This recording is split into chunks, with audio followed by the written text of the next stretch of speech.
Buon pomeriggio, settimana intensa per il campionato di Serie C, ovviamente anche per noi, con il turno infrasettimanale. Si è appena giocato, così possiamo dire, nel turno della sesta giornata, con il Catania impegnato a Trapani nel derby. Sapete tutti il risultato, Catania che è atteso da un altro appuntamento importante, sempre in trasferta ma in casa del Cerignola. Parleremo di questo durante la nostra trasmissione, ma anche di altro, di qualche polemica, anche nelle designazioni arbitrali e non solo. E poi parleremo ovviamente di Trapani, di Siracusa e anche uno spazio, come sempre, agli altri sport. Vado a presentare i miei ospiti, due sono fissi, uno è Carlo Breve. Ciao Carlo. Ciao Marco, buon pomeriggio a tutti. E poi mi metto sugli attenti, il nostro presidente dell'Ordine dei giornalisti in Sicilia, ciao Concetto Mannisi. Buonasera a tutti. E poi l'altro ospite fisso, ormai idolo dei social, è Ermanno Florio. Ciao Ermanno. Buonasera Marco, buonasera a tutti quanti. A proposito di idoli dei social e non solo, la nostra Anna. Ciao Anna. Ciao Marco, buon pomeriggio a voi. Io come sempre aspetto i vostri messaggi al 342 77 12 855. Anna, io ritorno da te perché voglio fare un po' d'ordine. Andiamo a leggere quello che è il programma della prossima giornata di campionato, la settima nel girone C della Serie C, e poi ovviamente la classifica. A te. La settima giornata di campionato inizia domenica alle 12:30 con Potenza-Atalanta. Alle 15 Benevento-Trapani, Casarano-Salernitana e Crotone-Casertana. Alle 17:30 Cerignola-Catania, Latina-Altamura e Siracusa-Cosenza. Alle 20:30 Monopoli-Cavese. Lunedì 29 settembre alle 20:30 Giuliano-Sorrento e Picerno-Foggia. Passiamo alla classifica. Salernitana in testa con 15 punti, Benevento 13, Catania, Crotone, Casarano, Monopoli 11, Cosenza, Cerignola 9, Potenza, Casertana 8, Latina 7, Picerno, Altamura, Foggia 6, Giuliano 5, Trapani, Atalanta 4, Sorrento, Siracusa 3 e chiude la classifica la Cavese con 2 punti. Abbiamo sentito la classifica, poi magari ora la rimandiamo anche a favore di chi vede da casa. Io vi voglio subito, Concetto e Carlo, chiedere per quanto riguarda questo programma, perché c'è Benevento-Trapani che è una partita certamente da seguire, c'è il Catania che va in casa del Cerignola e c'è la Salernitana che va a Casarano. È una giornata che può essere già importante per delineare non ovviamente il futuro, ma magari gli equilibri attuali? Le giornate sono tutte importanti, ancora siamo alla sesta, quindi direi che ancora c'è veramente tanto tempo per delineare la classifica, che però un tantino sta dicendo che le prime 3 delle classifiche sono quelle che ci aspettavamo, no? Sì. Benevento, Salernitana, Catania sono le favorite dal pronostico. Le grandi favorite dal pronostico, però attenzione anche a questo calendario che propone domenica questa partita che è di vertice, perché non dimentichiamoci il Cerignola. Che il Cerignola l'anno scorso sarebbe arrivato primo se non ci fosse stata la penalizzazione, l'esclusione delle 2 squadre che hanno poi cambiato un po' la classifica, quindi già si parla di partita, insomma, di cartello e di vertice. Concetto. Sicuramente sono 3 partite importanti quelle a cui tu hai fatto riferimento. Sul Cerignola, sì, il Cerignola dello scorso anno era una grande squadra, sicuramente molto ben allenata. Quest'anno non so se riuscirà a ripetere l'esploit. Peraltro ho seguito in qualche maniera la partita di Salerno e devo dire che fino a quando non c'è stata l'espulsione, diciamo che il Cerignola le ha prese a mai finire. Poi l'espulsione cambia gli equilibri della partita e la squadra pugliese riesce a sopravanzare nella maniera anche ragambolesca dell'ultimo dribbling sbagliato dal difensore, cosa che tu non avresti fatto mai probabilmente. Riesce a sopravanzare perché non sapevo dribblare, sapevo marcare, dribblare no. La Salernitana, ma dico rispetto ad esempio alla partita Cosenza-Salernitana, sì, che secondo me fu un furto clamoroso da parte della Salernitana, adesso mi sento di essere un pizzico più tranquillo rispetto alla gara. Poi certo è chiaro, dipenderà tutto dal Catania, ovviamente, e da come arriverà e con che gamba arriverà, se vogliamo introdurre uno dei temi della trasmissione. Di questa trasmissione, ormai delle ultime trasmissioni, quello legato appunto alle condizioni dei giocatori del Catania. Sappiamo che Caturano dovrebbe essere, anzi l'ha detto anche... Mi risulta nelle ultime ore qualcosa di diverso. Qualcosa di diverso, che magari ci dirai tu fra poco. Allora io intanto vorrei tornare da Anna perché la settimana è incominciata con una notizia legata all'allenatore del Catania che era in tribuna contro il Trapani. Anna. Esatto, durante questa settimana abbiamo parlato tanto dell'allenatore del Catania, Domenico Toscano, a cui è stato prolungato il contratto fino al 2027. È nato il 4 agosto 1971 a Cardeto, in provincia di Reggio Calabria. L'esordio da allenatore professionista arriva con il Cosenza a 37 anni. A Catania ha proposto diversi moduli, tra cui 3-4-2-1, 3-5-2 e 3-4-1-2. Il suo curriculum parla da sé, 4 promozioni con la Ternana, Novara, Reggina e Cesena. È un allenatore esperto, abituato a vincere, che adesso ha legato il suo futuro col Catania per la prossima stagione. E queste sono le notizie legate a Toscano. Vi faccio vedere anche un'altra grafica subito dopo che poi commenteremo perché ci sono i dati degli anni in cui ci sono state le promozioni di Toscano, le 4 promozioni dalla Serie C alla Serie B. Con Ermanno volevo capire qual è il trade union, quale potrebbe essere il trade union, perché ovviamente siamo ancora nel campo delle ipotesi di questa stagione.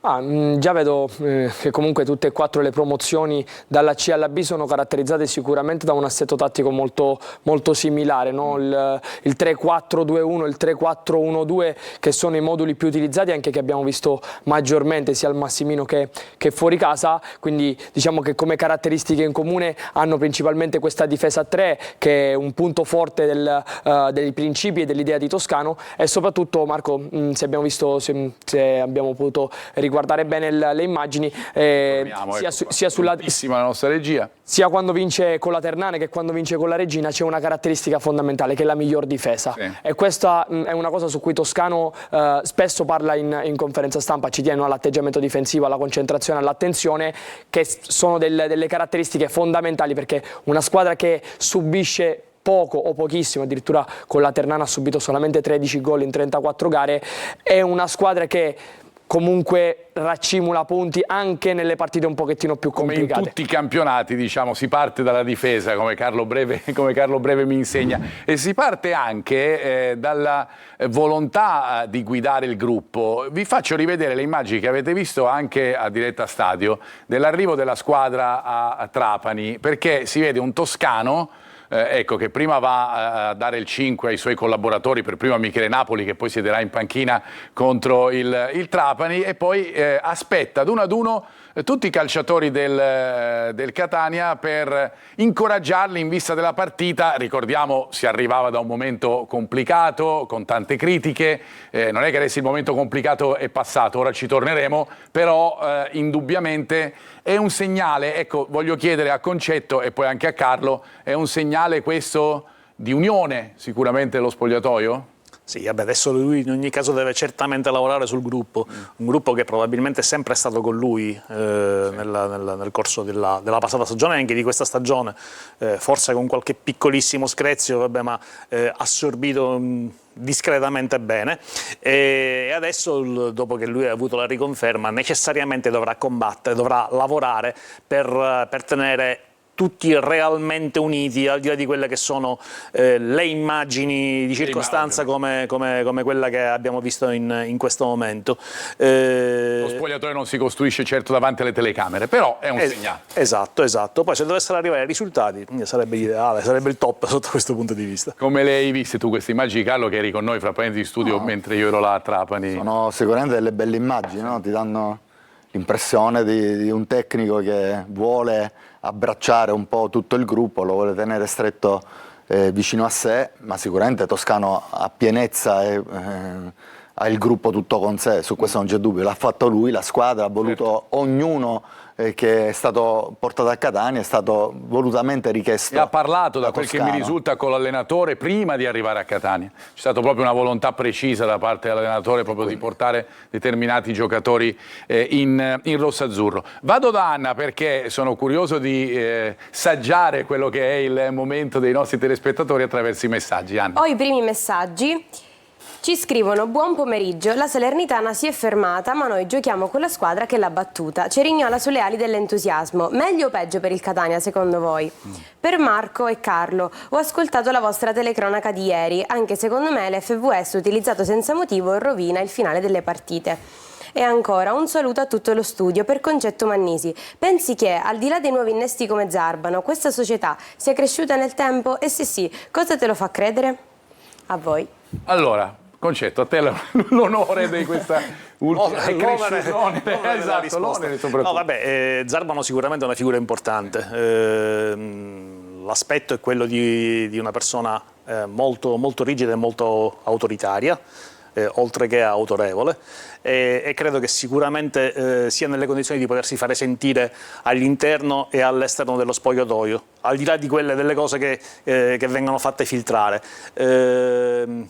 È stato sicuramente un passo importante quello di prendere una figura di questo genere.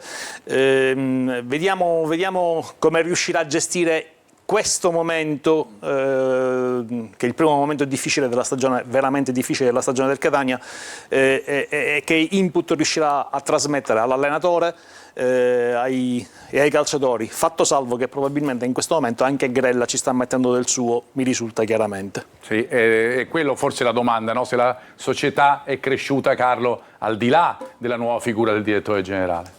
Una società che si è strutturata, Come esperienza anche. si è strutturata bene, si è strutturata a tutti i livelli e quindi è cresciuta tanto rispetto al primo anno di Lega Pro. Hanno fatto sicuramente tesoro delle esperienze di questi, anche degli di questi errori, 3 anni. degli errori, anche degli errori Gli errori ti servono a crescere, così come le sconfitte, fanno parte di un percorso di crescita.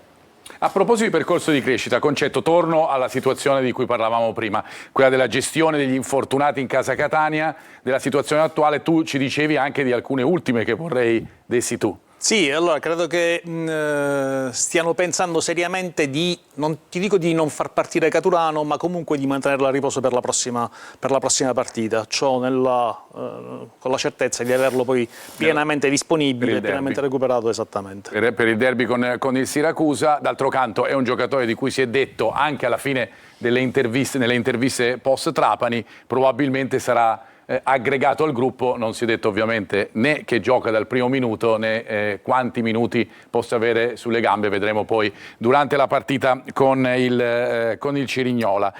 Altro tema e altra polemica, perché ci sono state tante polemiche durante la settimana, anzi negli ultimi 2 giorni dopo la partita della Salernitana, ma io vi faccio vedere, a proposito di arbitraggi, vi faccio vedere la grafica con la cinquina ormai arbitrale, vabbè ormai quaterna arbitrale, perché ha creato molte polemiche a Catania il fatto che l'arbitro della partita sia di Salerno. Ovviamente nessuno vuol dire che l'arbitro di Salerno favorisce la Salernitana nella maniera più assoluta, però diciamo che secondo me in questo modo si dà lo spunto a chi vuole pensare male. Come la pensate voi?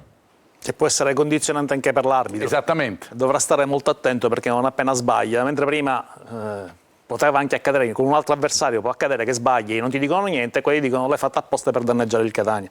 La possiamo rivedere ancora la grafica, perché così vi diamo appunto, vedete, l'arbitro è Stefano Striamo di Salerno e poi gli assistenti sono di Napoli e di Frattamaggiore in Campania. Vabbè, poi c'è anche l'operatore FVS che è di Sala Consiglio, ma insomma lì è lì solo per dare una mano nella visione dei video. Tu cosa ne pensi, Carlo? È una polemica che ci sta? Perché se tu vai sui social oggi del genere, si parla solo dell'arbitro di Salerno. una scelta del genere procura polemiche, cioè è inevitabile che ci siano delle polemiche. Poi sarà il campo a farci capire se è stata una scelta giusta o potevano evitare. Speriamo per l'arbitro che sia all'altezza della situazione e arbitri in maniera corretta, insomma. Ripeto, nessuno vuole adombrare dubbi, Assolutamente, nella maniera più assoluta, però in queste situazioni si potrebbe anche evitare. Come opportunità, ecco, si potrebbe anche evitare, perché si sa che Salernitana e Catania sono avversarie in questa corsa verso la Serie B, e soprattutto dopo tutto quello che è successo in casa salernitana, con quello a cui faceva accenno anche Concetto, l'espulsione di Capomaggio e tutte le varie situazioni che ci sono state nella partita, proprio con il Cerignola, fra parentesi, che si ritrova adesso ad essere arbitrato da un direttore di gara di Salerno. Voglio tornare da Anna, altri messaggi? Sì, Marco, proprio su questo argomento Della designazione arbitrale ognuno dice la sua. Per esempio Sergio ci scrive: buonasera, non penso che la designazione arbitrale salernitana sia un problema, anzi dovranno stare più attenti a non bruciarsi la carriera, sarebbero troppo sfacciati episodi contro il Catania. Invece Renato, buon pomeriggio, mi sembra giusto che la prossima terna arbitrale del Catania sia quasi tutta di Salerno? E ancora Antonio: ma non vi pare che deve essere il Cerignola piuttosto arrabbiato per la designazione arbitrale? Altro che Catania. Ebbene, abbiamo discusso anche il Cerignola. Ricordiamoci che appunto il Cerignola è stato l'ultimo avversario della Salernitana. Non ci sono componenti geografiche in questo, noi lo sappiamo, diciamo che l'arbitro è lì per arbitrare, non penso che si faccia condizionare da queste cose, però indubbiamente è una questione di opportunità e secondo me la scelta in questo senso non è stata certamente corretta.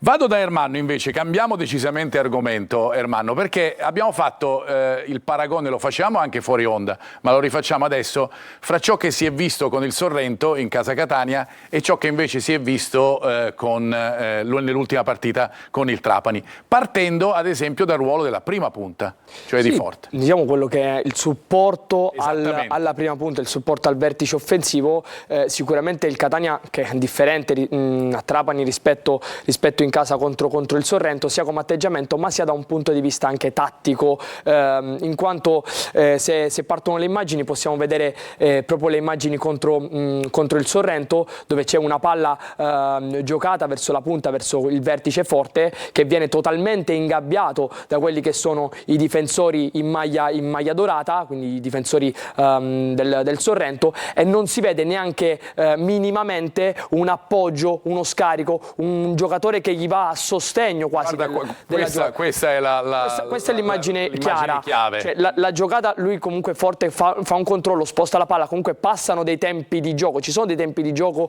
in cui il compagno, che sia Casasola vicino, che sia Lunetta che spizza, che sia l'altro tre quarti, in qualche modo dovevano arrivare per attaccare quella che può essere una seconda palla, uno scarico, una gioca a rimorchio. In questo caso manca un pochettino quella che è il collegamento, l'unione secondo me tra un po' i reparti, no? Tra il reparto della tre quarti e il reparto offensivo, che in questo caso è rappresentato da un giocatore solo, cioè da Forte. Ora, prima di innescare la discussione in studio con Carlo e con Concetto, voglio che ci fai vedere invece che cosa è successo a Trapani, per capire che cosa è cambiato con l'innesto di un giocatore fondamentalmente. A Trapani invece, con la vicinanza di Lunetta, ho visto un Catania diverso e soprattutto un Catania che collaboravano, soprattutto i due, in maniera anche abbastanza buona. Qui vediamo una giocata secondo me maestrale di Forte e Lunetta, con Lunetta che vede già prima il compagno in diagonale, fa questo velo facendo passare il pallone, bravi a chiudere il triangolo, e poi qui Lunetta forse poteva calciare in porta, lo scarico.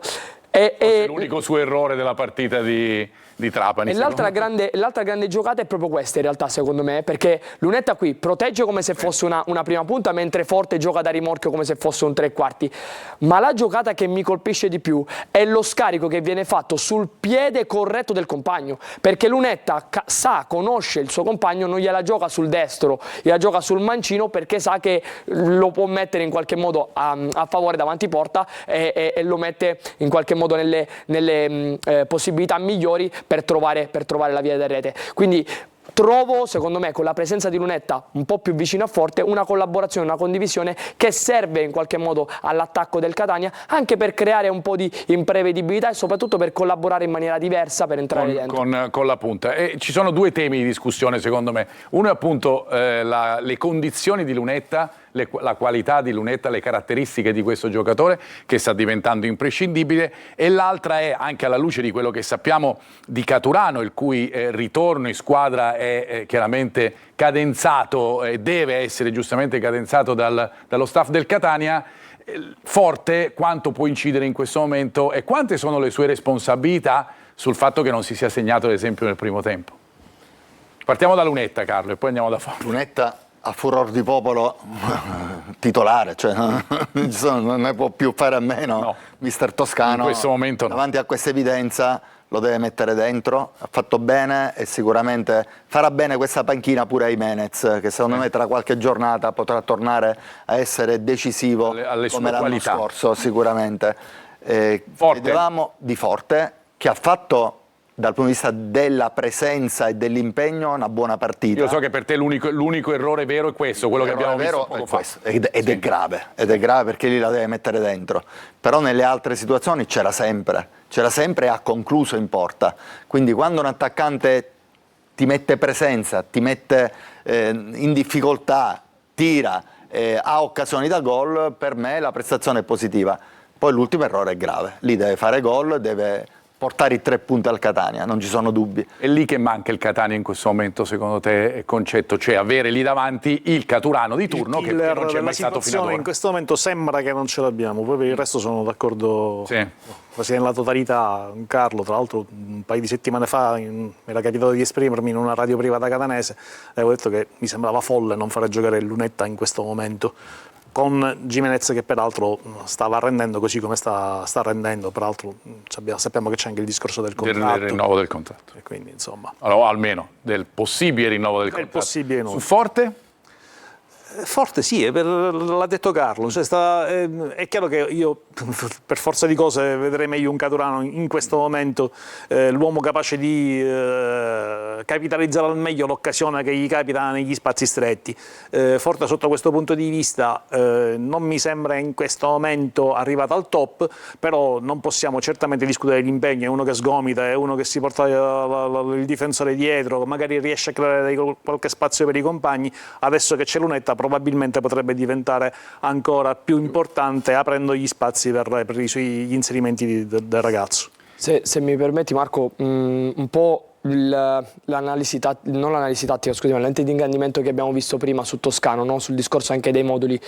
Secondo me la presenza di Lunetta potrebbe essere anche qualcosa che può far variare sia come atteggiamento che come tipologia tattica anche un pochettino il Catania, perché lo dicevamo prima quando eravamo fuori onda, anche una possibilità di giocare col 3-4-1-2, quindi col 3 quarti e le 2 punte, secondo me potrebbe essere un'idea che o a partita in corso, sai, in momenti anche un pochettino più complessi, potrebbe essere... Una variante che ad esempio a Cesena nell'ultima promozione Toscano ha fatto la differenza, sì, anche perché Lunetta mi somiglia molto un po' a Spendi, no? Che poi ha fatto il salto di qualità negli ultimi 2 anni, però anche la presenza secondo me con Caturano, Lunetta e Caturano potrebbe essere qualcosa di interessante, perché nella prima giocata che abbiamo visto dove Lunetta fa questo velo, lascia passare e poi riceve lo scarico di Forte, questa è una giocata che l'anno scorso era standardizzata, l'abbiamo visto, proprio di Dauria e Caturano, quindi è una giocata che secondo me è nelle corde proprio di un giocatore come Caturano che sa, con la tecnica sua, che sa giocare anche in quelle situazioni di spazio stretto, quindi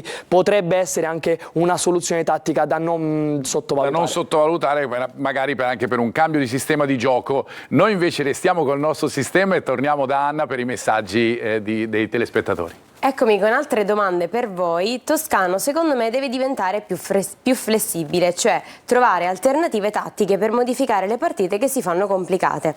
Una domanda per Carlo: secondo te appena rientra Loi il Catania può modificare il suo atteggiamento in campo passando al 3-5-2? Un'altra domanda per Mannisi: Casasola e Donnarumma secondo me non sono sostituibili se non negli ultimi 10 minuti di una partita già vinta. Le alternative sono di livello nettamente inferiore. Cosa ne pensa? D'accordo. A voi. D'accordo. La penso come lui. D'accordo, hai visto? È finita, la risposta è stata Serafina. Invece Carlo, 3-5-2? Durante la partita sicuramente Toscano può modificare il sistema di gioco, se la deve forzare si può schierare anche a un 4-2-3-1 sicuramente, giocare col centrocampo a 5 durante la partita lo ha fatto già in qualche partita in casa quando si è trovato in vantaggio, dall'inizio non credo, perché i tanti trequartisti che ha li deve sfruttare secondo me. Noi ci fermiamo, ci ritroviamo fra pochissimo per la seconda parte di preview, andremo a dare uno sguardo più da vicino agli avversari del Catania, al Cerignola, fra poco.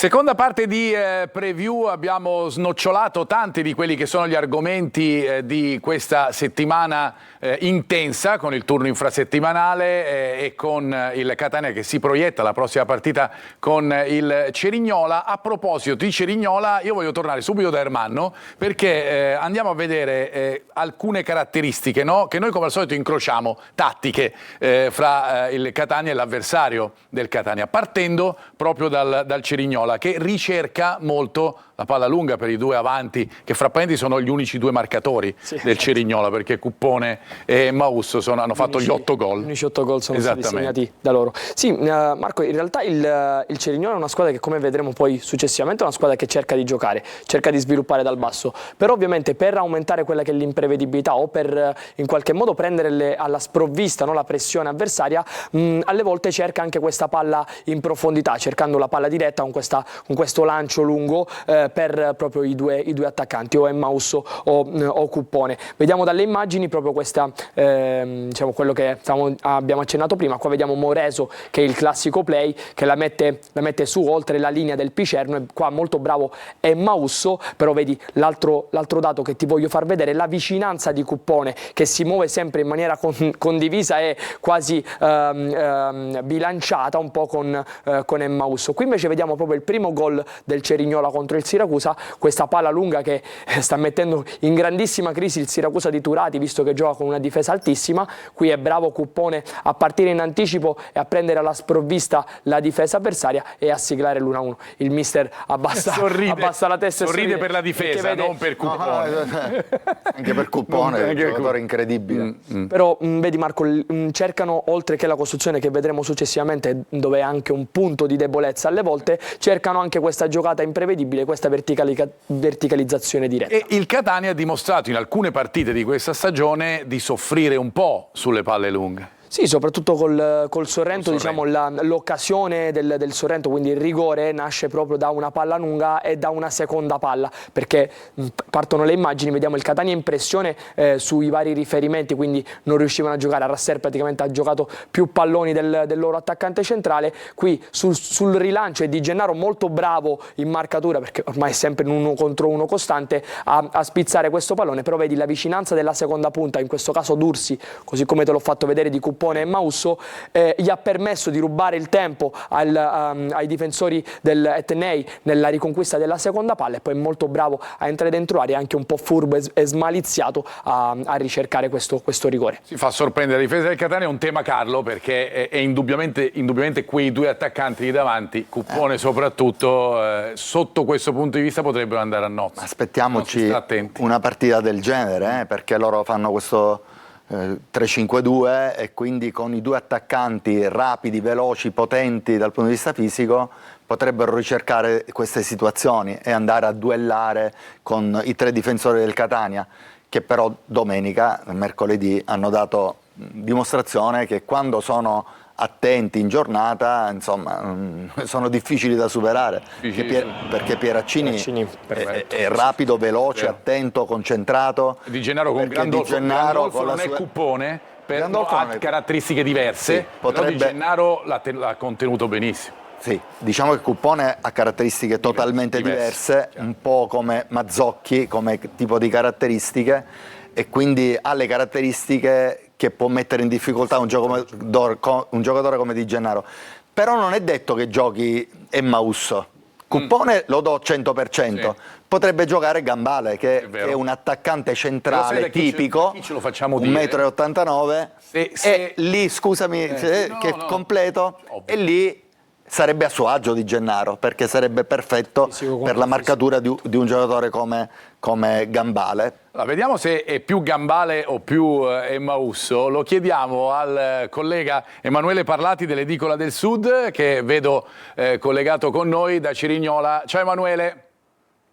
Buon pomeriggio a voi, grazie per l'invito. Allora, intanto ti faccio appunto questa domanda. È vero che anche per il Cerignola c'è stato, come per tutti, il turno infrasettimanale, per cui definire una formazione oggi per domenica non è facilissimo, ma se dovessimo fare a percentuali fra Mausso e Gambale?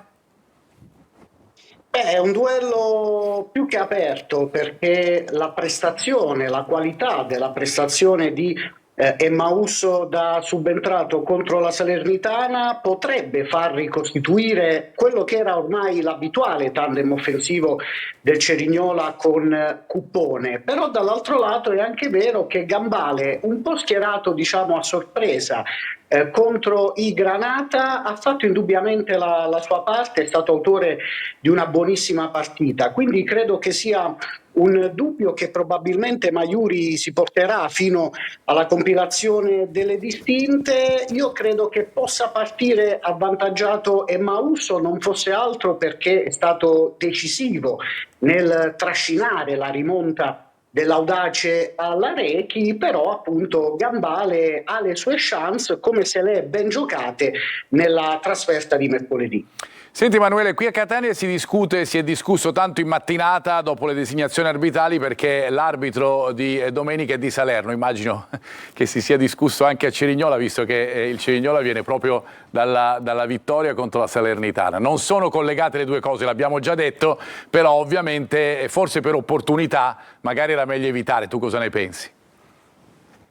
Sì, concordo, insomma, gli arbitri dovrebbero essere super partes Ovviamente, sempre e lo sono. comunque, però sì, un po' così, lascia un po' perplessi, ecco, questa designazione. Un arbitro della sezione di Salerno per il Cerignola dopo la partita e la vittoria contro la Salernitana. Ovviamente non ci sono reazioni ufficiali da parte della società, però sui muri social già qualcosa si è mosso sull'opportunità, ecco, di questa scelta, però ci auguriamo che, ecco, il direttore di gara faccia il suo e non si riveli, ecco, protagonista in negativo della sfida. Chiudiamo, ci hai già dato qualche idea per quanto riguarda la formazione, ma soprattutto sugli avanti. Per il resto, formazione confermata rispetto a quella che abbiamo visto a Salerno o ci possiamo aspettare qualche novità?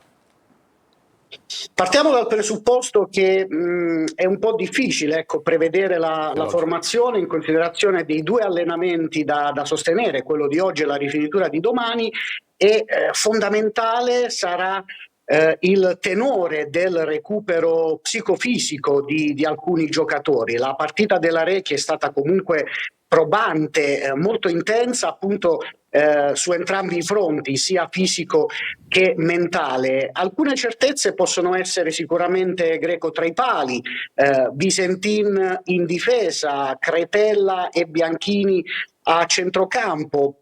Potrebbero esserci delle novità tra gli esterni, dove uno tra Russo e Todisco potrebbe riposare in luogo di Dorazio, che potrebbe agire a sinistra nella mediana. Possibilità anche per Cocorocchio, che comunque è subentrato nel finale a Salerno e ha giocato anche piuttosto discretamente da titolare nelle partite precedenti, eccetto l'espulsione in Genoa di Monopoli. Quindi alcune situazioni da valutare, come lo stesso Paolucci, che Maiuri sta dosando al rientro dopo il grave infortunio ai legamenti di un ginocchio, però è un elemento assolutamente essenziale per il Cerignola. Sta entrando man mano in condizione e negli ultimi due spezzoni di gara ha già fatto valere e fatto riscoprire le sue qualità di inserimento tra le linee. Emanuele, io ti ringrazio, buona partita e buon lavoro. Grazie a te, buon pomeriggio. Grazie a voi, sempre un piacere, buon proseguimento. È una squadra che sicuramente, Concetto l'ha detto, allora torno proprio da te. Sì, è vero, ha vinto a Salerno, ma è una squadra che è un gradino sotto rispetto alle big del campionato, nonostante il gran campionato scorso. Sì, secondo me sì. Poi detto questo mi faceva sorridere il fatto che a Cerignola stanno pensando quello che noi pensiamo in questo momento dell'arbitro. Io infatti l'ho fatta apposta la domanda. Perché... Bellissimo, cambi l'abitudine e alla fine cambia anche il modo di vedere la designazione. Quello dicevamo che proprio per opportunità, perché si è creato l'incrocio perfetto. La Salernitana avversario del Catania in campionato, la Salernitana che ha giocato contro il Cerignola l'ultima partita. Secondo me arbitrerà benissimo. E meno male, ce lo auguriamo ovviamente. No, dicevamo del Cerignola? Cerignola sì, squadra secondo me lievemente meno forte di quella dello scorso anno. Poi a tutto questo dobbiamo aggiungere che il Catania, dopo la battuta d'arresto e la mezza battuta d'arresto tra Sorrento e Cosenza, credo che debba necessariamente fare qualcosa di più se non vuol perdere troppo terreno da chi sta davanti, perché il rischio concreto che Benevento e Salernitana possano allungare, diciamo che comunque... Il Benevento c'è il Trapani in casa che è imbattuto in questo campionato. È certamente imbattuto, auguriamo al Trapani, anzi, dice per cabala tu di continuare a essere imbattuto nello specifico, anche con diretto interesse personale. Però ci sono delle partite che devi vincere a prescindere, e questa credo che sia una di quelle, proprio per dimostrare che tu sei a pieno titolo nel novero delle pretendenti alla promozione. Chi a pieno titolo è nel novero di chi legge tutto quello che ci mandate da casa è la nostra Anna. Anna, torno da te. Messaggio da Enzo. Peccato non aver sfruttato un turno così favorevole. Speriamo che non siano punti da rimpiangere alla fine. Buongiorno, con il ritorno di Caturano sarà la quadratura del cerchio, il bomber che non c'è stato finora. Io darei un po' di riposo a Cicerelli, però sono sicuro che con Donnarumma sarà meno gravato, perché quando gioca Celli, Cicerelli è l'unico a spingere a sinistra. E ancora per Marco, ma a Trapani non c'era Antonini da intervistare? Ormai pare che ogni presidente viene a parlare con te. E poi chiudo con una domanda da Lino. Buon pomeriggio, ma Carlo Breva dormite studio stanotte? Effettivamente è lecito chiederlo perché il mister c'è sempre. C'è uno sgabuzzino qui. No, sì, è proprio... C'è qua sotto il tavolo c'è insomma, il beauty case per ogni da corner a preview, insomma tutto. Diretta stadio pure hai fatto, giusto? Certo. Cioè, per cui diretta stadio, corner, preview, hai visto? Batti pure me. Super impegnato. Super impegnatissimo. Vabbè, comunque, tornando invece alle domande. Cicerelli, turno di riposo? Secondo te? Io glielo darei. Tu glielo daresti? Sì, per sfruttarlo pure nella parte finale della gara, magari dove le squadre abbassano un po' l'intensità, lui potrebbe incidere in questo momento più di quello che sta facendo, e per dare un'opportunità a Stoppa, che finora non è stato mai schierato da titolare e che secondo me rimane un gran giocatore. E che Toscano ha detto in ogni conferenza stampa prima della partita, dice Stoppa si sta allenando benissimo. Chissà che non ci stia pensando mister Toscano. Per quanto riguarda invece Caturano, sì, certo, ovvio, potrebbe essere la quadratura del cerchio qualora arrivi. Cicerelli soffre il fatto che magari, o ha sofferto in queste partite il fatto che c'era Celli piuttosto di Donnarumma? Questa era l'altra parte della domanda, lo chiedo a Concetto. È probabile che sia così, io lo vedo un attimo stanco, ma ti dico pure che in questo momento forse non ci rinuncerei nella partita con il Cerignola. A gare in corso, invece, ne parlavamo poc'anzi fuori onda, magari sì, sostituirlo e pensare a un attacco a due punte con un trequartista di dietro, che io avevo individuato in Gimenez per dare un'ulteriore possibilità, ma in effetti sia Hernando sia Carlo hanno detto che potrebbe essere pure uno Stoppa nello specifico, e chissà che non si possa vedere qualcosa di questo genere o a gara in corso o dall'inizio. O dall'inizio andremo a vedere. Per Antonini no, non l'ho visto, cioè sì, l'ho visto alla fine della partita, ma no, non... Vabbè, ma tanto lui oramai dirette di un'ora e mezza. Esattamente, non ha bisogno di venire a parlare con te per testimoniare quello che è il suo pensiero. Torno invece da Ermanno, perché abbiamo parlato già del Cerignola, ne abbiamo parlato anche col collega proprio da Cerignola.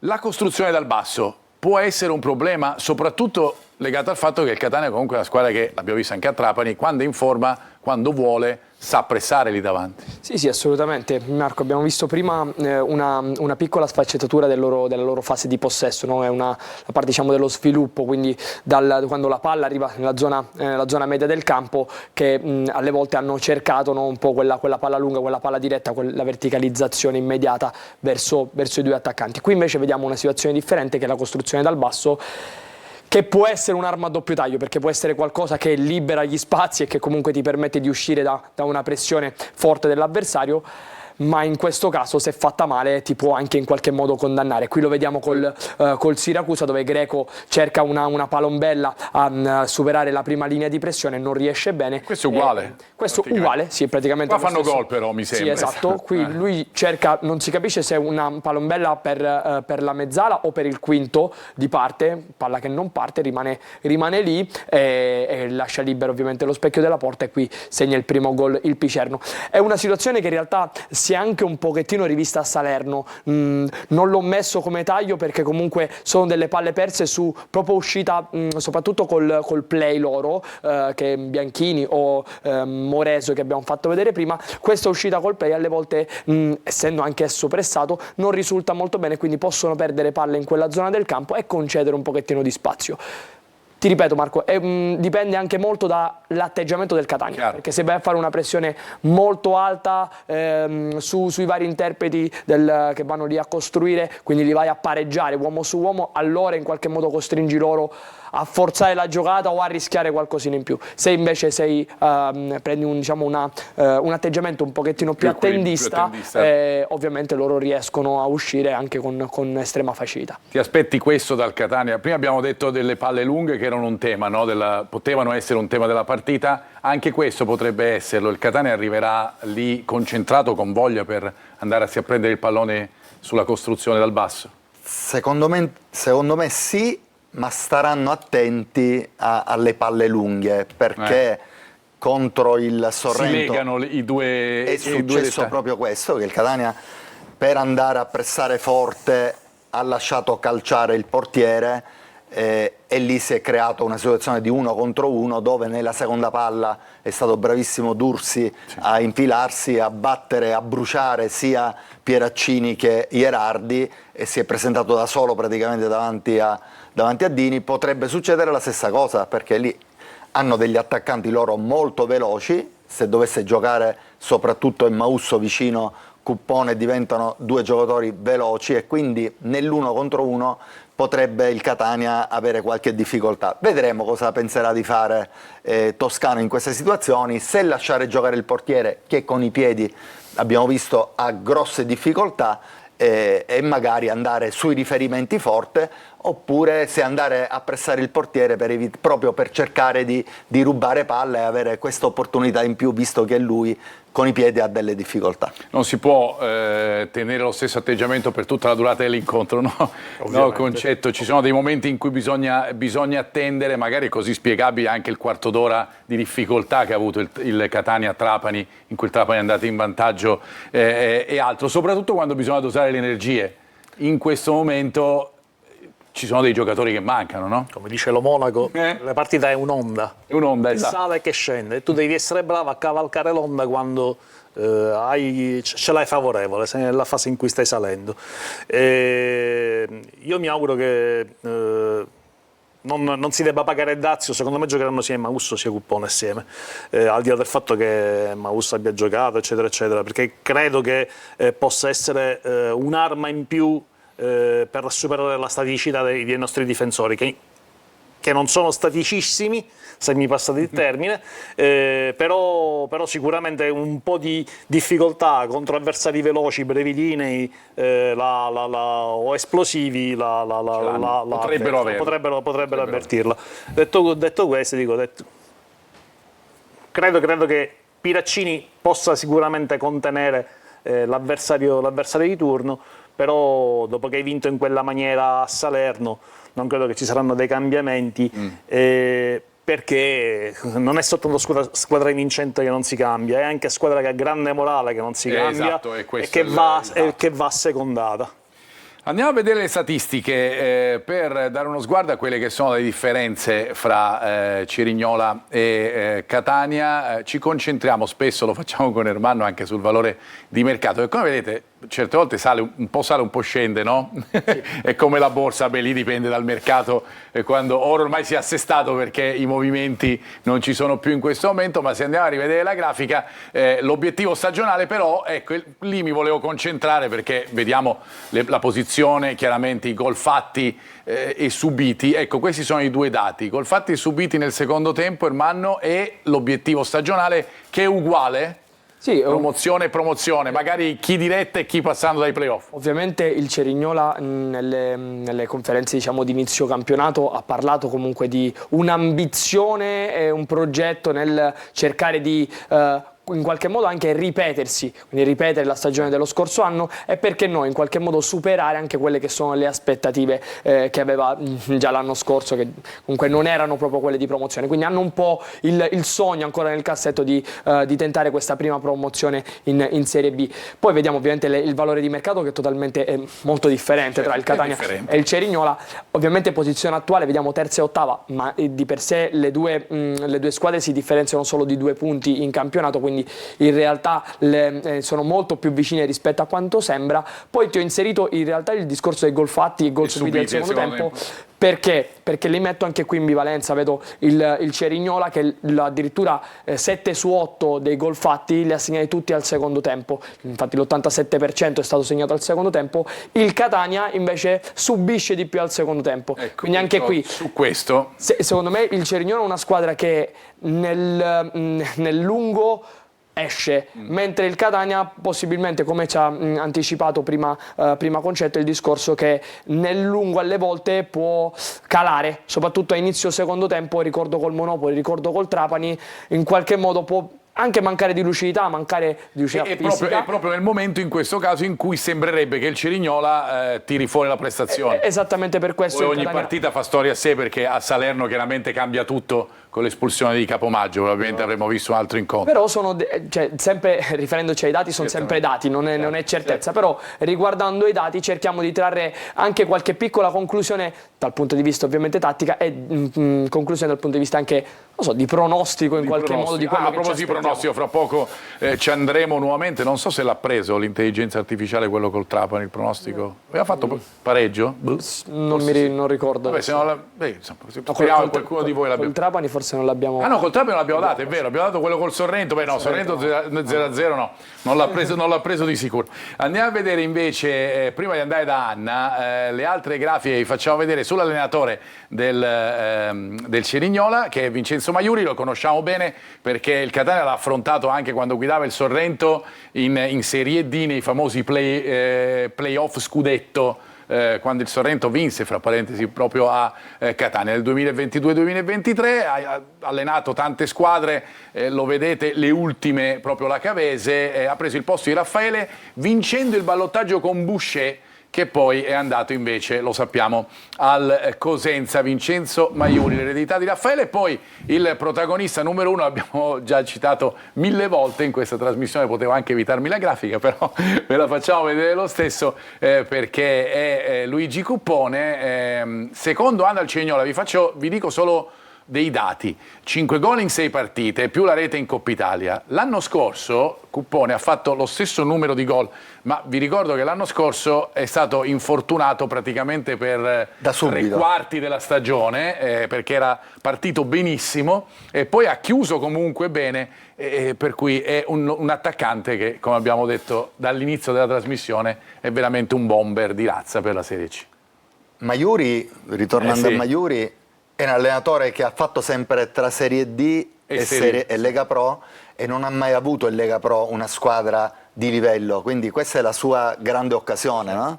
Di potersi esprimere. Ha fatto sempre giocare bene le sue squadre, a me piace come tecnico, ed ha una grande opportunità, quella di ambire a un campionato importante con il Cerignola. Di Cuppone abbiamo detto è uno degli attaccanti più forti della categoria. Poi sembra che viene da un gravissimo infortunio, ma ha recuperato in pieno. Giocatore formidabile per le qualità fisiche e tecniche. Questi giocatori poi si esprimono meglio magari, perché ci sono dei giocatori che anche in piazze come Catania, si è discusso molto, no? In piazze come Catania è più difficile perché la pressione è superiore, poi magari in piazze come Cerignola sono bomber, cioè dico, Cuppone trasportato a Catania segnerebbe quanto segna Cerignola? Ecco, questa è la domanda. No, non lo so, questa è una domanda. Dai, ci vuole bisogno di avere la palla di da $1 milione di euro, però è vero quello che dici tu, sicuramente che ci sono dei calciatori che in una piazza pretenziosa come quella nostra pretenziosa e ambiziosa, e giustamente ambiziosa, magari avvertono un attimo di più la pressione, il famoso zainetto sulle spalle da 100 kg di cui parlava Lucarelli in tempi non sospetti o in tempi molto più Mi sospetti. piace perché hai tutti questi revival, prima lo Monaco, adesso Lucarelli, mi piace anche per questo averti... Da qualche anno lo segue il Catania. Sì, sarà qualcunino, per qualcuno, sì, è vero. Allora andiamo da Anna, perché voglio altri messaggi che sicuramente ce ne saranno da parte dei nostri telespettatori. Anna. Una domanda per Cettinello. Aloi, quando verrà recuperato? E Rolfini, previsioni per il rientro? Questa per breve. Scusate, ma Caturano è veramente infortunato o messo fuori rosa dopo i problemi di Monopoli? E ancora, buon pomeriggio. I tifosi catanesi potranno assistere alla partita, all'arbitro non ci pensiamo. Bravo. A voi. Allora, partiamo da Aloi. Cettinello? Non lo so. No, io penso... Dicevo, ho guardato intorno e ho detto, capito, ci sarà qualcuno che... Cettinello mi sembra che... No, vabbè. No, volevo capire se ti chiama qualcuno così. No, era... Nessuno, ok, no, va bene. Nessuno. Il telespettatore. Comunque sì, vabbè, io Aloi non vedo l'ora che rientri in squadra a prescindere. Dico, secondo me Aloi Corbari è di Tacchio. Sono uomini di assoluto valore e di assoluta importanza per il nostro centrocampo. Rolfini, allora, fra parentesi, Aloi dovrebbe rientrare probabilmente per la partita con il Giuliano, secondo le ultime che abbiamo, mentre Rolfini fra il Siracusa e il Giuliano, diciamo, questa è l'ipotesi. Poi chiaramente tutto va valutato, anche di Caturano abbiamo discusso proprio all'inizio di questa trasmissione. Rolfini però è un'alternativa, no? Che fino ad ora non si è mai vista. Non l'abbiamo visto. Infortunato sia in ritiro, ha avuto una ricaduta e quindi ci stanno andando veramente molto cauti e quindi non abbiamo potuto vedere, insomma, le caratteristiche di questo giocatore di cui si parlava anche abbastanza bene, ha fatto abbastanza bene a Vicenza e nelle precedenti stagioni in Lega Pro, giocatore di categoria. Il risultato è che Forte ha praticamente giocato di quelli che ha, più Rolfini può far cambiare un po' sistema di gioco perché è proprio una seconda punta, quindi si potrebbe legare sia a Forte che a Caturano accanto. Non è proprio un bomber, non è una prima punta come Caturano, come Forte, è una classica seconda punta. Un po' più simile anche come caratteristiche, secondo me anche strutturali, un po' più longilineo, un po' più simile a Lunetta, anche più esplosivo, attacca bene la profondità, anche se alle volte ha giocato soprattutto a Vicenza come laterale o a destra o a sinistra, quindi diciamo che bisogna inserirlo meglio negli schemi. Sono curioso di vederlo all'opera. Caturano è infortunato. Caturano non è infortunato, no, diciamo, è infortunato. Si parlava di problemi a Caturano è sicuramente c'è un infortunio che l'ha costretto a saltare queste partite. Cuppone, abbiamo fatto un taglio su di lui anche con Ermanno per valutare ancora meglio quelle che sono le sue caratteristiche. Sì, parto subito dicendo che, aggiungendo dati, il 63% della partecipazione al gol è merito di Cuppone, che l'anno scorso per la lesione all'LCA, quindi il legamento crociato anteriore, ha perso 21 partite, però qui vediamo delle caratteristiche in breve, qui vediamo proprio la sua capacità di attaccare lo spazio, di leggere quelli che sono gli spazi dentro area da poter attaccare, e poi la fame, la cattiveria con cui va a attaccare il pallone dentro area è davvero di pregevole fattura. Qui vediamo invece un movimento, questo è un contromovimento lungo corto da manuale, lo farei vedere pure ai ragazzini che alleno. Qui si stacca benissimo dal suo marcatore, gli ruba quel metro che gli permette di andare a colpire bene di testa e a girare. Quel metro lì per un giocatore di 1,78 m come lui è fondamentale per attaccare la palla aerea. Nell'ultima clip vediamo invece la sua capacità anche di attaccare la profondità, di attaccare lo spazio. Lo abbiamo visto anche prima. Qui lo fa, esatto, l'abbiamo visto già prima, qui lo fa ancora meglio, tagliando alle spalle dell'ultimo difensore del Siracusa. Lui con la palla corre 3 volte più veloce di quello che non so chi era il difensore. A campo aperto è devastante, Cuppone. Però campo aperto non lo puoi lasciare. Io rispondo anche un po' a quello che avevi detto tu prima, no? Secondo me Cuppone è uno di quei giocatori classici della Serie G che ha bisogno di sentirsi protagonista e non avere grandissime responsabilità, perché l'unica l'unico anno dove ha superato i 10 gol è stato nel 2020-2021 con la Casertana, comunque non aveva ambizioni di promozione e lì è riuscito a esprimersi nel modo migliore. Quando gli si è dato un po' di responsabilità in più, vedi a Pescara, non ha reso dal punto di vista numerico, dei numeri, al massimo secondo me. Ci fermiamo, la regia mi dice che ci dobbiamo fermare, ritorniamo fra poco perché abbiamo i collegamenti con Siracusa, con Trapani, ritorneremo ancora all'angolo tattico e poi alla fine ovviamente anche le probabili formazioni della partita di Cerignola. Fra poco.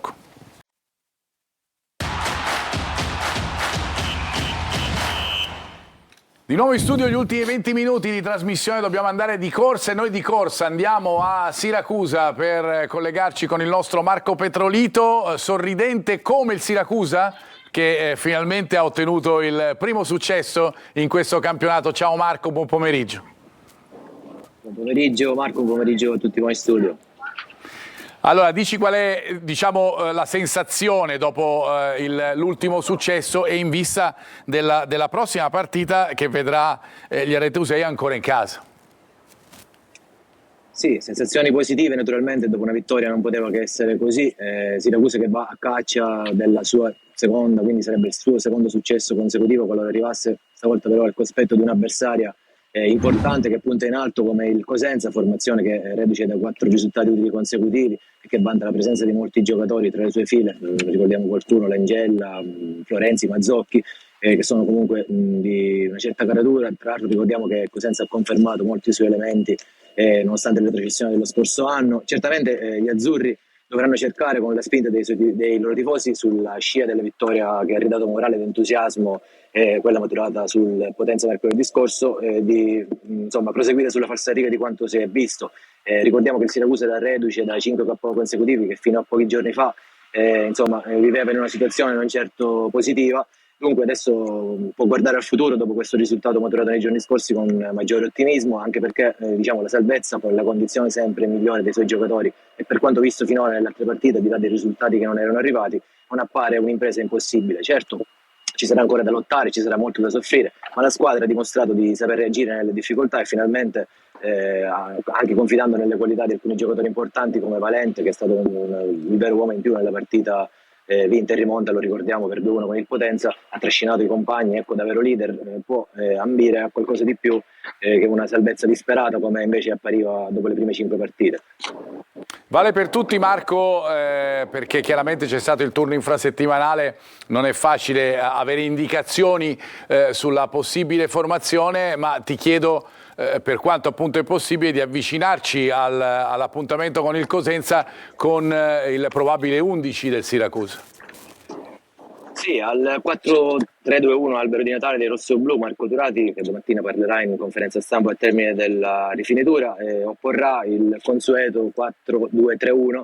L'unica variazione rispetto alla gara della scorsa giornata, quella di mercoledì, potrebbe essere proprio quella del brasiliano Luan Capanni, l'attaccante che dovrebbe giocare sin dall'inizio, è stato autore di una buona prova e quindi partirà titolare davanti a Guadagni, Limonelli e Valente che girano sulle tre quarti. In porta conferma per Farroni, uno dei migliori in campo anche lui nella sfida con il Potenza. Sul settore destro della difesa gira Puzzone, autore del gol del 2-1 che ha deciso la partita appunto con il Potenza. Job sarà schierato sulla fascia sinistra sempre in difesa, al centro Pacciardi e Bonacchi con qualche chance per Sciapola al posto di quest'ultimo. Davanti a loro giranno Gudelevicius e Candiano, che comunque hanno convinto anche con il Potenza soprattutto nelle riprese, e poi come dicevamo Limonelli, Guadagni e Valente alle spalle dell'unica punta Luan Capagna. Grazie Marco. Di formazione, sì. Dicevo, qualche dubbio potrebbe riguardare Contini, che ha subito una botta con il Potenza, una botta che si è rivelata meno grave del previsto, ma è probabile che appunto lo stesso Contini, nonostante sia a disposizione, partirà dalla panchina. Ecco. Grazie Marco, ci rivediamo venerdì prossimo. Un saluto, buon pomeriggio al nostro Marco Petrolito. Fra poco avremo Franco Cammarasana da Trapani, ma torniamo alla partita con il Cerignola perché vado da Ermanno. Inserimenti degli avversari, torniamo proprio alla squadra che si opporrà al Catania, perché anche lì abbiamo detto fatica quando la squadra ti pressa, la squadra avversaria pressa e va a recuperare magari il pallone alto, fatica anche negli inserimenti dei giocatori avversari. Sì, diciamo che un po' per le caratteristiche molto strutturate di Martinelli e Visentin, soprattutto della linea dei tre, fanno un po' fatica alle volte a assorbire, a gestire quelli che sono i tagli e gli inserimenti alle loro spalle di degli attaccanti avversari. Qui vediamo nella clip anche qui una giocata da fuori verso dentro, in questa situazione i difensori comunque sono ben posizionati, poi vediamo questa imbucata alle spalle di Martinelli, tra Martinelli e Visentin, che non hanno nelle loro caratteristiche quella di essere molto agili nella corsa all'indietro, e quindi si fanno tagliare. Qui vediamo proprio con la Salernitana una situazione che poi il gol viene annullato, però vedi Martinelli qui non è proprio posturato nel modo migliore per in qualche modo gestire il taglio fuori che fa l'attaccante della Salernitana, e si fa tagliare le spalle. Qui invece vediamo invece un'altra situazione sempre da fuori verso dentro, dove troviamo quest'imbucata alle spalle di Martinelli che si tira fuori, che spezza la linea, e Cocorocchio che non riesce a limitare questo inserimento. Quindi questa potrebbe essere una chiave interessante, sai giocare da fuori verso dentro, quindi un quarto verso un tre quarti, andare dentro sia con un fuorilinea di Forte, un fuorilinea di Lunetta, che con l'inserimento di uno dei trequartisti. Potrebbe essere una chiave. Ci sono i giocatori del Catania che possono sfruttare queste... Sicuramente, penso a Lunetta su tutti. Lui attaccando la profondità, ed è uno tra i pochi attaccanti del Catania che sa attaccare la profondità bene, può mettere in grande difficoltà sia Martinelli che Visentin, che non fanno della rapidità la loro arma migliore. Abbiamo parlato concetto del Siracusa, Catania-Trapani Trapani-Catania è stata senza dubbio una bella partita, fra due squadre che hanno giocato un buon calcio, tutto sommato, considerando che siamo in Serie C. Per noi, anche per la nostra categoria, quanto è importante avere delle squadre di calcio che riescono ad esprimere un buon gioco e che tornano su palcoscenici importanti. Abbiamo perso il Messina, almeno per quanto riguarda i professionisti.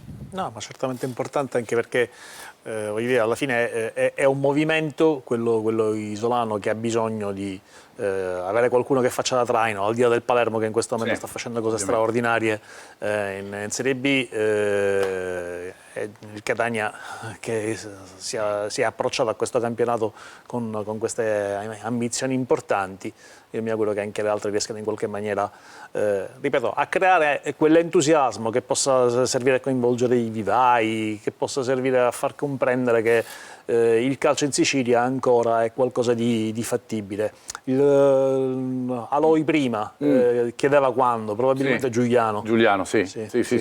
Infatti avevo risposto mettendo insieme un po' tutte le domande che vi avevano fatto, anche perché dobbiamo andare velocissimi. Allora vi faccio vedere la grafica con le ultime partite del Cerignola, dunque le ultime 5 giocate, questi sono i risultati, ovviamente esclusa solo la prima di campionato, in questo caso 0-0, 3-1 col Siracusa, poi la sconfitta in casa del Monopoli, il pareggio con il Foggia e la vittoria di Salerno, che insomma è sicuramente il successo più importante. 2 vittorie, 3 pareggi, una sola sconfitta per il Cerignola.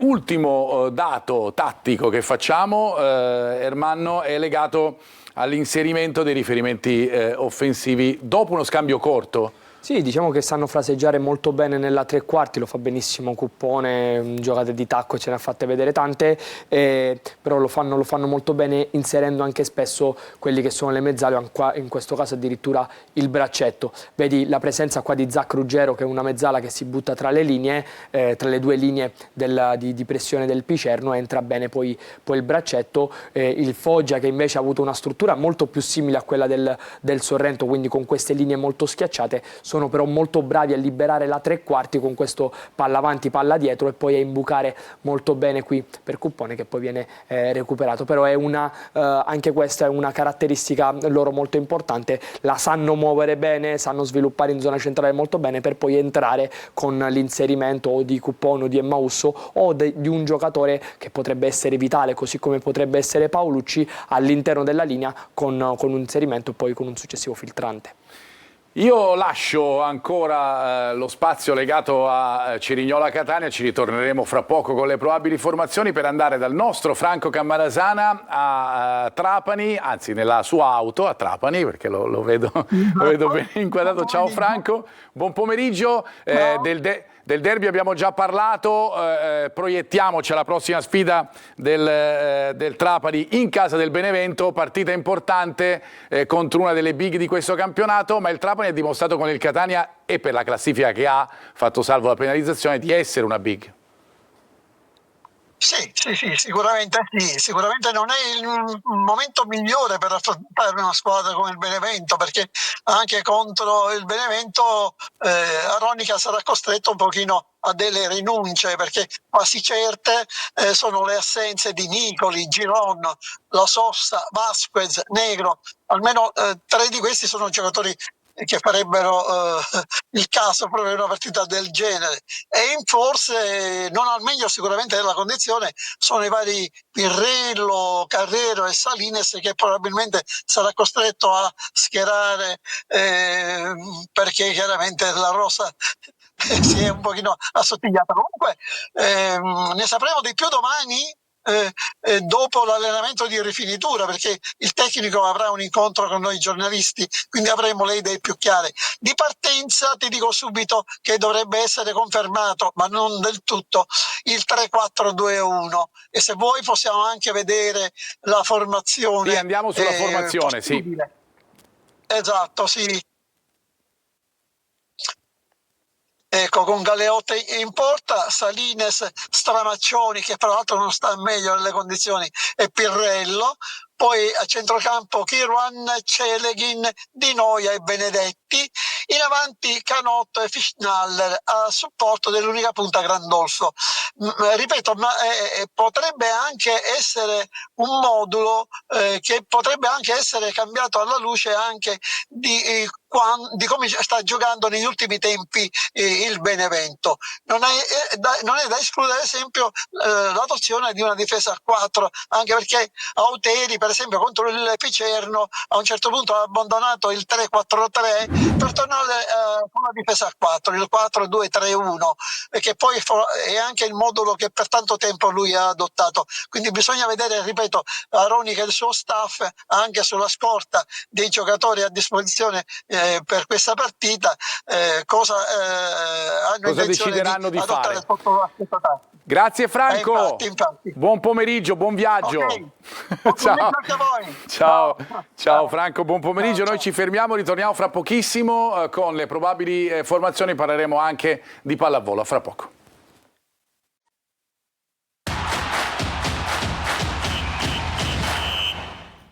Eccoci qua, quarta e ultima parte di preview. Non possiamo tralasciare i precedenti di sicuro, ma soprattutto cosa ci suggerisce l'intelligenza artificiale per la partita di Cerignola. Anna. Questa volta quello che ci suggerisce non ci entusiasma più di tanto, perché è un pareggio. E meno male, magari la prossima, questa volta magari non ci prende nemmeno questo. Ma andiamo a vedere i risultati precedenti: 2-0 nel 2025 e nel 2023 1-0. Invece io passerei agli ultimi messaggi. Sì. Buon pomeriggio a voi dello studio. Se il Catania non è più la squadra delle prime 3 giornate, secondo me è grazie a Toscano, che non osa e ha paura. Vogliamo parlare di Celli, che non mi sembra abbastanza in forma, per non dire altro. Emmausso è indubbiamente il Maradona di Lega Pro. E l'ultima domanda è: ma D'Ausilio tornerà? Allora, D'Ausilio tornerà? Sì, torna. Ci auguriamo Dovrebbe che torni al più presto. I tempi sarebbero per la prossima partita di campionato, quella con il giocatore che dalla panchina, quando è subentrato, ha sempre dato un apporto importantissimo. Non era ancora nelle migliori condizioni per giocare dall'inizio, quindi speriamo di recuperarlo e speriamo che ritorni al più presto a poter giocare 90 minuti, perché il giocatore che abbiamo visto ad Avellino è un giocatore straordinario. Non osa Toscano, lo chiedo a tutti e due. Non osa? Domenica ha osato, mercoledì a Trapani ha osato. Ho visto una squadra con coraggio che ha cercato di fare la partita, di aggredire il Trapani e ha creato tantissimo.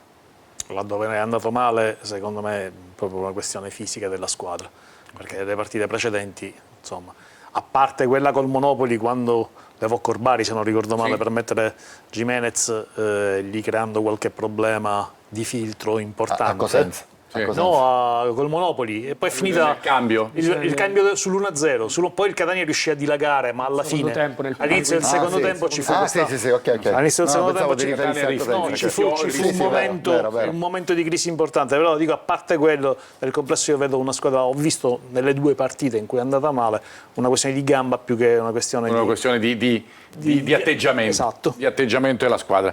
Vi faccio una pausa sulla pallavolo, che vi faccio vedere delle immagini della squadra di pallavolo di Catania che giocherà in Serie 2, la Sviluppo Sud. Questo è un allenamento congiunto, ormai si chiamano così, non test amichevoli, quando appunto ci si arbitra un po', non c'è l'arbitro reale. Hanno vinto contro Sabaudia, in casa di Sabaudia, 4-0, 25-12, 25-15, 25-17, 25-12, si giocano 4-7 anche nelle amichevoli, ovviamente non è un punteggio classico della pallavolo, ma si gioca in questo modo. Adesso c'è un giorno di riposo, poi nella giornata di oggi poi si torna in palestra e c'è nel fine settimana in casa del Taranto un'altra bella amichevole, perché il Taranto giocherà in A2 proprio come la squadra etnea che vediamo in queste immagini e di cui sentiamo adesso nella prossima intervista l'allenatore. Sentiamo un po' che cosa ne pensa di queste 5 ormai settimane di lavoro della sua squadra. Andiamo a sentirlo.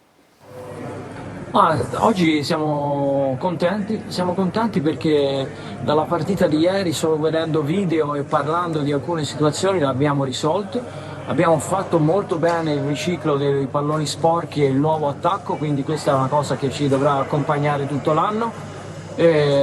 Molto bene anche in battuta, abbiamo fatto buone situazioni, buoni giri di battuta, pochi errori, pressione costante sull'avversario. Quello che dobbiamo migliorare è fare cambio palle importanti su battuta forte dell'avversario, che comunque dovremo affrontare. Quindi bene così, adesso un giorno di riposo e poi il prossimo step, altra amichevole, altre cose da mettere a posto.